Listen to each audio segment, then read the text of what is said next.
দশম দিনে গড়িয়েছে যুক্তরাষ্ট্র ইরান যুদ্ধ।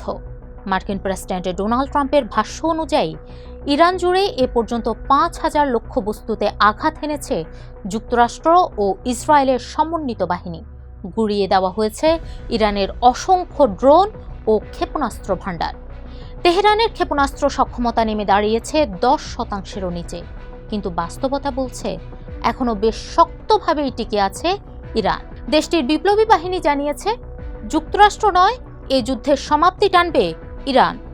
মাঠের বাস্তবতা যখন এমন, তখন ট্রাম্প বলছেন খুব শিগগিরই ইরান যুদ্ধ শেষ করবেন তিনি। তাহলে কি ইরান যুদ্ধ থেকে পিছু হটছেন ট্রাম্প? ইরান যুদ্ধে এই পর্যন্ত কি অর্জন করতে পেরেছেন তিনি? নতুন করে কি বা অর্জন করতে চাইছেন ট্রাম্প? চলুন জেনে আসা যাক বিস্তারিত। সঙ্গে আছি আমি বর্ণা দাস। যুক্তরাষ্ট্র ও ইসরায়েলের হামলায় ইরানের শীর্ষ কর্মকর্তাদের অনেকেই নিহত হয়েছেন, যার মধ্যে সর্বোচ্চ নেতা আয়াতুল্লাহ আলী খামেনিও রয়েছেন। এছাড়া সব মিলিয়ে ১২০০-র বেশি ইরানি নিহত হয়েছেন। এর বাইরে হামলার লক্ষ্যবস্তু করা হয়েছে ইরানের পারমাণবিক স্থাপনা, বেসামরিক এলাকা ও গুরুত্বপূর্ণ জ্বালানি অবকাঠামো, যার জবাবে শত শত মিসাইল ও হাজার হাজার ড্রোন হামলা চালাচ্ছে আইআরজিসি। যেসব হামলার লক্ষ্য ইসরায়েল সহ উপসাগরীয় দেশগুলো, বিশেষ করে মার্কিন সামরিক ঘাঁটি, দূতাবাস ও জ্বালানি স্থাপনা। তবে এই যুদ্ধ কিভাবে শেষ হবে তা এখনো পরিষ্কার করেননি ট্রাম্প।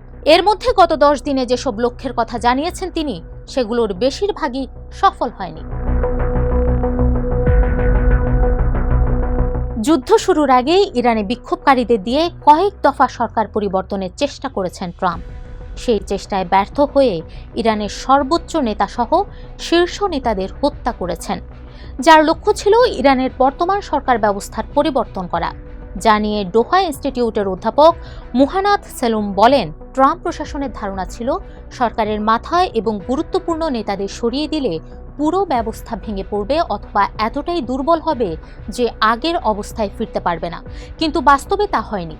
অনেক সামরিক ও রাজনৈতিক নেতা নিহত হলেও ইসলামিক রিপাবলিকের প্রতিষ্ঠানগুলোতে বড় কোনো ভাঙন দেখা যায়নি, বরং ইরান দ্রুত নতুন সর্বোচ্চ নেতা ঘোষণা করেছে।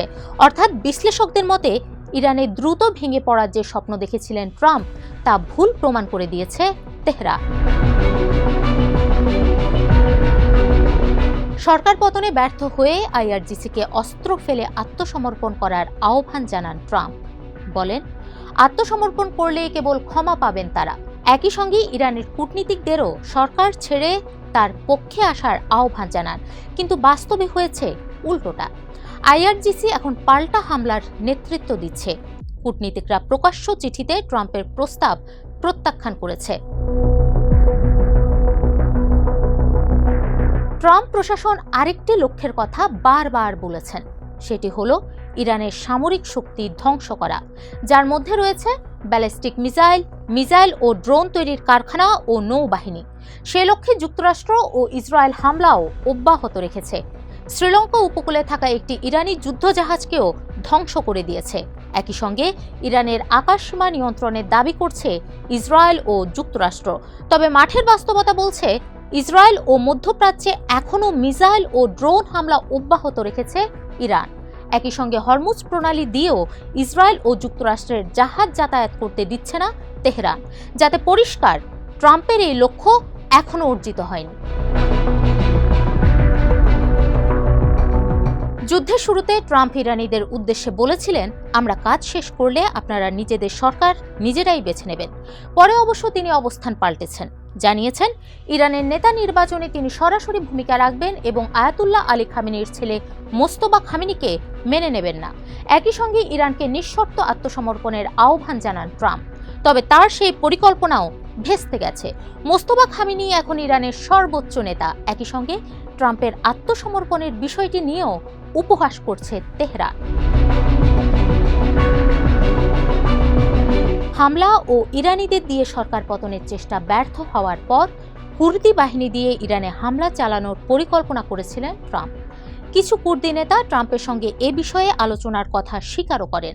কিন্তু বিশেষজ্ঞরা বলছেন, কুর্দি গোষ্ঠীগুলোর মধ্যে সেই ঐক্য নেই, তাদের সামরিক সক্ষমতাও সীমিত।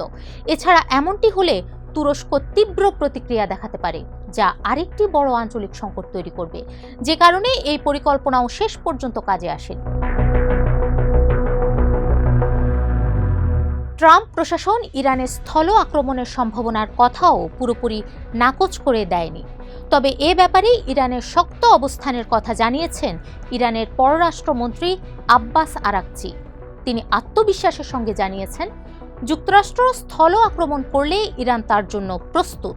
তবে বাস্তবে এমনটির কোনো সম্ভাবনা দেখেন না বিশ্লেষকরা, কারণ ট্রাম্প তার নির্বাচনে যুদ্ধবিরোধী প্রতিশ্রুতি দিয়েছিলেন। তাছাড়া ইরাক ও আফগানিস্তানের যুদ্ধের ব্যর্থতা এখনও মার্কিন রাজনীতিতে বড় প্রভাব ফেলছে। তাই নতুন করে ইরানে সামরিক বাহিনী মোতায়েনের সম্ভাবনা খুব একটা নেই। অর্থাৎ সহজ কথায় বলতে গেলে ইরান যুদ্ধে এখন পর্যন্ত কোনো লক্ষ্যই সেই অর্থে অর্জন করতে পারেননি ট্রাম্প। তাহলে কেন যুদ্ধ শেষ করার আভাস দিচ্ছেন তিনি? যুক্তরাষ্ট্রের বাস্তবসম্মত শেষ লক্ষ্যই বা কি? এ ব্যাপারে বিশেষজ্ঞদের ভাষ্য, সবচেয়ে বাস্তবসম্মত পথ হল চাপ দিয়ে একটি রাজনৈতিক সমঝোতা আদায় করা। কিংস কলেজ লন্ডনের গবেষক আন্দ্রিয়াস ক্রিক বলেন, যুক্তরাষ্ট্র হয়তো ইরানের ক্ষমতাসীন ব্যবস্থার কিছু অংশের সঙ্গে সমঝোতা করতে পারে, বিশেষ করে আইআরজিসির সঙ্গে যুক্ত ব্যক্তিদের সঙ্গে। এক্ষেত্রে শর্ত হতে পারে মিসাইল কর্মসূচি সীমিত করা, পারমাণবিক কর্মসূচিতে নতুন নিষেধাজ্ঞা ও আঞ্চলিক নীতিতে পরিবর্তন, যা পূরণ হলে ট্রাম্প হয়তো নিজেকে এই যুদ্ধে সফল বলে দাবি করতে পারবেন। অবশ্য সেই আভাসও মিলতে শুরু করেছে এরই মধ্যে।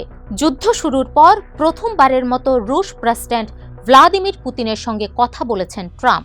দীর্ঘ সেই ফোন আলাপে ইরান যুদ্ধ বন্ধের রাজনৈতিক ও কূটনৈতিক সমাধানের বিষয়ে কথা হয়েছে দুই রাষ্ট্রপ্রধানের। আর এই ফোন আলাপের পরপরই দ্রুত ইরান যুদ্ধের অবসান ঘটবে বলে জানিয়েছেন ট্রাম্প। যদিও আইআরজিসির ভাষ্য, এই যুদ্ধের ইতি টানবে ইরান, যুক্তরাষ্ট্র নয়।